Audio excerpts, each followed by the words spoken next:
Oke, hari ini gue mau rakit PC buat ngedit video, konten, ataupun live streaming juga sehari-hari. Dan hari ini gue bakal dibantu sama Ewat. This is Shenanigans' YouTube channel.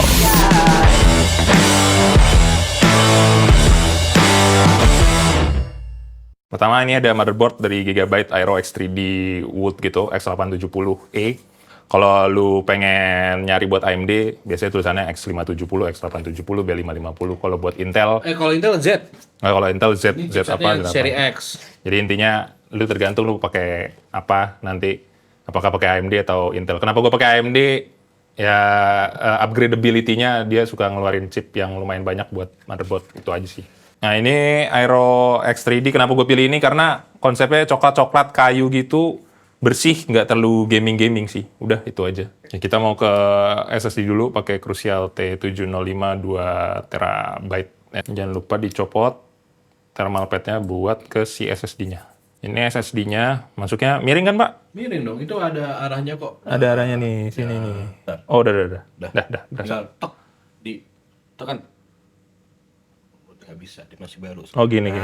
Ada Masih kaku-kaku. ada yang dipencet klek, ada yang ini dikunci nih, belok. Nah. Ini magnet, Bro. Magnet ya? Magnet.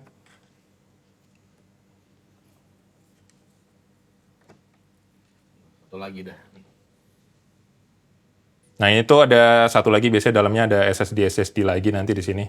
Ini tinggal dibuka aja, ada latch-nya lagi. Set. Yo, gini kan? Berapa slot situ? Ada 3, kelihatan nggak tuh? Nah, karena di sini ada 3, ada slot 1, terus di sini ada 2, ya. Ini mesti dicek. Jadi PCIe, apa sih? Ya, pokoknya di sini ada PCIe Gen 5. Jadi lo harus cek dulu kira-kira slot mana yang support sama speed di PCIe Gen 5. Karena kalau misalnya lo lihat lagi ini dari Gigabyte ini ada 2 speed. Yang 2 ini sama ini tuh di speednya jalan di Gen 4. Yang ini speednya jalan di Gen 5. Tapi karena ini gue pakainya buat storage doang, sebenarnya buat kayak caca video gitu, Gen 4 pun gue ngerasanya udah cukup cepat. Tapi karena ini ada Gen 5, jadi kita colok ke Gen 5 aja. Nah, tinggal seperti biasa miring. Nanti ada bunyi sok gitu aja, kayak masuk gitu. Dorong ke bawah. Sini ada kunciannya lagi. Tekan, baru kunci. Oke, kita buka yang slot Gen 5 doang. Tadi kita cek yang Gen 5 yang ini, stikernya yang biru. Ya, tinggal magnetnya di align, terus ditimpah aja, dan dikunci lagi. Nah, untuk pasang CPU-nya, ini dicopot dulu karena gue bakal pakai cooler beda. Biasanya nanti ada stand-nya lagi. Yoi! Nah, jangan lupa baut. Taruh tempat-tempat begini nih biar gak lupa nih. Gini kan? Nah, Terus terus lo naik, lu posisi lu di mana sih? Oh ya, lo tarik ke atas. Udah tinggal lo masukin tuh. udah. Ini tuh ada segitiganya kan? Tuh, liatin segitiganya. Nah, Ini kan segitiganya nih. Tuh. Nah, ini tutup. tuh, Tapi nggak usah didorong ya kan? nggak usah, taruh aja. Terus tarik. Tangan kanan lo lepas. Nah, Tangan lu lepas nih. ya, Terus dorong aja. tarik ke bawah sampai lo. Nah, Jepit lagi gini. itu caranya guys. Bah! Gokil, pertama kali nih gua. Kenapa gue pilih 9900X? Karena TDP wattnya lumayan rendah di 120 watt ya. 12 core dengan 24 thread juga buat gue pakai multitasking, editing, sambil dibuka Google Chrome segala macam lah. Ya nggak bakal main game, jadi nggak ngambil yang X3D sama harganya di bawah 10 juta sih. Udah itu doang. RAM-nya gue pakai T-Create karena ya gue suka aja simple, warnanya nggak RGB dan harganya ya untuk harga zaman sekarang 5 juta sih, 16 kali 2. Cuma ya masih oke lah ya. Ini kan biasanya ada yang abu-abu, ada yang hitam. Nah ini gue nggak bisa melihat ada yang abu-abu. Oh ya ini nih. Nih, kasih lihat dekat. Kalau misalnya lihat di sini lo cek aja di apa namanya yang paling utamanya dan paling apa hitungan ya bisa dibilang tercepatnya di bagian sini sama bagian sini. Bener tuh berarti. Benar. 1 dan 3. A2 dan B2. A2 dan B2. Ya. Berarti yang ini untuk 2 RAM ya. untuk 2 RAM. Ini gue 2x16 di sini ya. Oke, ininya dibuka dulu. Ada yang satu pencet langsung kebuka 2. Nah, yang ini kebetulan dua-duanya manual dibukanya. Sip. Lu nggak bakal salah masang ini karena dia tuh nggak di tengah, agak slightly ke samping gitu. Jadi kalau ada yang kosong, ini ada line the garis di sini. Kalau lu kebalik pasti nggak bakal masuk dia. Tuh, karena nggak line. Betul. Gitu. Gila. Easy kan? Easy peasy. Langsung krok. Berani aja. Oke, ini coolernya pakai AIO dari Montec Silent ya. Hyperflow Silent. Hyperflow Silent 360. Kalau ukuran 360, 420 segala macam sesuaikan dengan casing dan budget aja. Sebenarnya gue pengen pilihnya ada Noctua AIO NLLC 1. Cuma karena nggak ada di Indonesia, belum ready, jadi gue pakai kipas ini. Jadi ini kita ganti kipasnya aja, ukurannya 120. Sekarang kita pasang dulu stand buat ke coolernya. Nah ini pakai Polar Term, kenapa? Ini Gimana, Bang? sebenarnya ini apa namanya Sub-brand? company. Iya, sub-brandnya si Thermal Grizzly ya. Dan ini juga bagus juga sih dan murah juga harganya. Tipis-tipis aja. Nah, tarik terus. Op. Satu lagi. Lompat. Asik. Udah, cukup. Alright. Nah, Segini doang cukup. gila rapi banget. Ini biasanya suka ada plastik, jangan lupa dicopot dulu, tapi ini udah dicopot. Atau biasanya kalau udah dicopot pun biasanya udah ada thermalnya lah. Lagi sini kan, udah ada thermal paste kecil gitu. Ya, beda brand, beda treatment. Nah, Noctua tuh kalau lu beli yang 2 gini, dia yang buat push-pull biasanya. Itu di tulisannya ada PPB sama ada PPA. Nah, ini RPM-nya beda. Yang ini tuh yang A tuh lebih rendah, 1750 RPM. Yang B 1850. Katanya tuh suaranya nanti suara anginnya ngemasking each other gitu, jadi lebih silent lah. Menurut Noctua. Nah, jadinya gue pakai config-nya BAB. Nah, ini kalau untuk arah pumpnya kayak gimana ya, cek di AIO masing-masing seperti apa. Ini kebetulan yang Montec ini ke arah timur. Ini gue kencenginnya pakai tangan aja. Nah, casingnya gue pakai Antec Flux. Ini Antec Flux ini ada yang seri Pro, tapi gue nggak ngambil yang Pro karena agak lumayan lebih ketinggian lagi dari ini, lebih tinggi lagi. Jadi gue ambil yang Flux biasa aja. Terus kipasnya udah gue ganti Noctua semua. Tadinya tuh kipasnya kayak gini, bawaannya nih. Ya, kayak gini. Cuma gue tuker Noctua semua. Cara gantinya gimana? Copot aja bautnya, terus ditukar aja kipasnya. Gue cuma demi satu tema yang sama ini aja sih, warna coklatnya Noctua. Nah, yang bawah ini bautnya nggak nyampe dia. Jadi ini gue buka, terus tangan gue selipin ke bawah. Dan Noctua tuh enaknya bisa diselipin kayak karet gini. Ntar dia nyangkut di antara ini, tinggal ditarik, krok gitu. Dan ini lumayan kenceng sih buat yang bawah. Oh, udah tahu gue. Nah, terus ini kalau lu ngerasa keganggu, ada iniannya, ya bisa lu gunting aja. Kayak ini tuh juga tools, jadi buat masang si AIO-nya lebih gampang. Si Antec Flux ini. Tuh. Itu biasanya AIO-nya bisa ditaruh ke sini, terus dibaut dari atas. Tapi gue mau nyoba pasang, karena ini bisa dicopot frame yang atasnya, mau gue baut langsung ke AIO-nya aja. Ngetes aja sih. Gini. Dah. Oke, kita pasang. Ntar kabel kipasnya mau kemana? Buangnya kemana? Ini dulu, mau bawa dulu. Ini buang. Ntar, kalem. Gue udah bentok kok.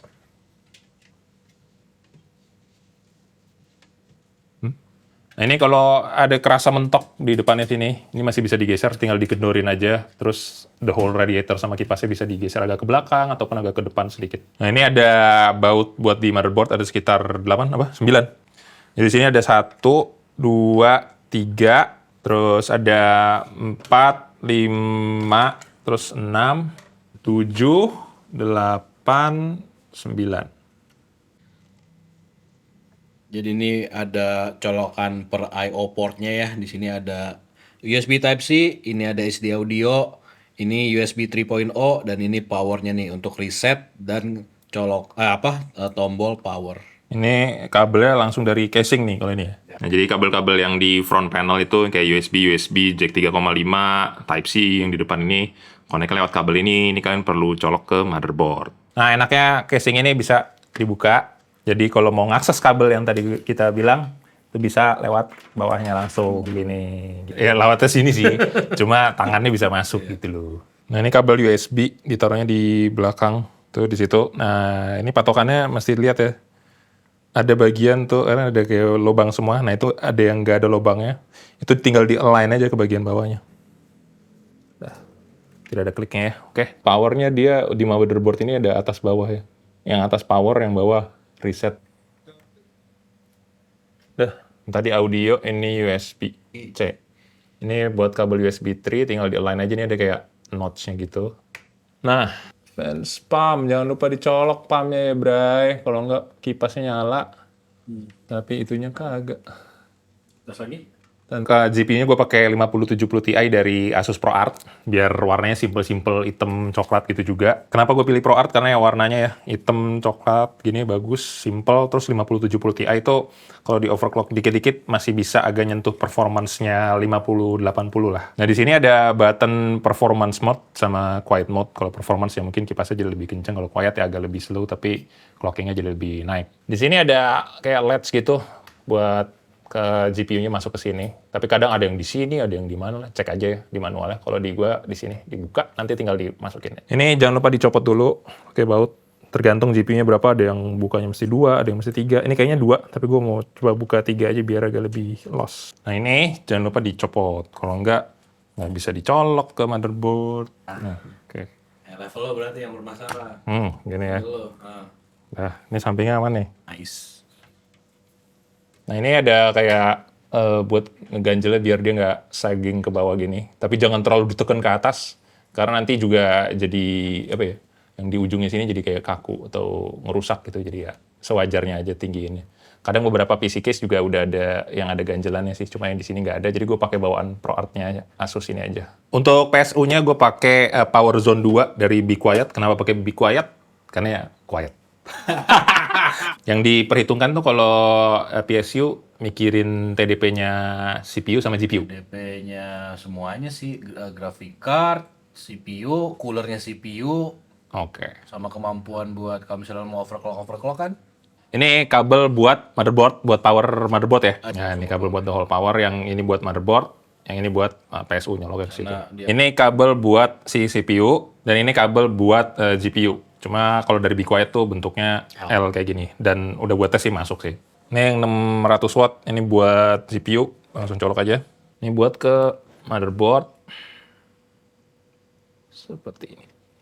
Ini P8 buat yang di atas kiri motherboard. Oke, klik. Sip. Kalau bisa sebelum itu, ini kabelnya dipasang dulu. Ditarik ke belakang, kalau nggak nanti kalau motherboard ada di baut.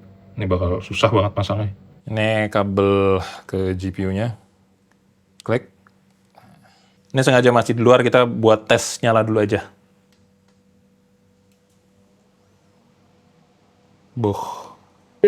Ami Awards.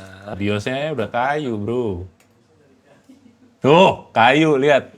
Bah. Hal pertama paling basic itu biasanya ubah juga di BIOS tuh. Ininya jadi XMP1 atau Expo 1, kalau AMD kayaknya Expo, XMP itu Intel. Ini biar RAM-nya lebih mantap aja udah. Dari komputer lain lu bisa bikin kayak Windows bootable drive gitu pakai flash disk. Cuma karena gua nggak punya flash disk, gua pakai memory card aja. Nah, SSD gue tuh nggak kebaca buat install Windows. Jadi lu mesti search namanya CSM support, terus ini dibikin jadi disable. Udah tinggal install Windows, terus ya dicek aja pakai SSD yang mana. Nah ini kalau udah kabelnya kepasang, kalian sebenarnya tinggal dorong dari samping. Ada juga yang dari belakang, tergantung casingnya aja. Kalau casing gue ini dari samping bisa dimasukin, dorong ke sini. Ya dikasih obeng aja, dikencengin di bagian belakangnya. Sama casing itu ada hard drive cage gitu. Jadi kalau lo mau nambah HDD 3,5 di sini, sembari di atasnya juga bisa, cuma jadi ngalangin kabel. Ini bisa dicopot juga dari bawah. Nah ini kabel manajemennya agak lumayan berantakan ya. Cuma bisa ketutup sih. Itu aja kalau mager mah. Selip-selipin, taruh samping-samping. Ya bisa dikasih cable ties juga sih.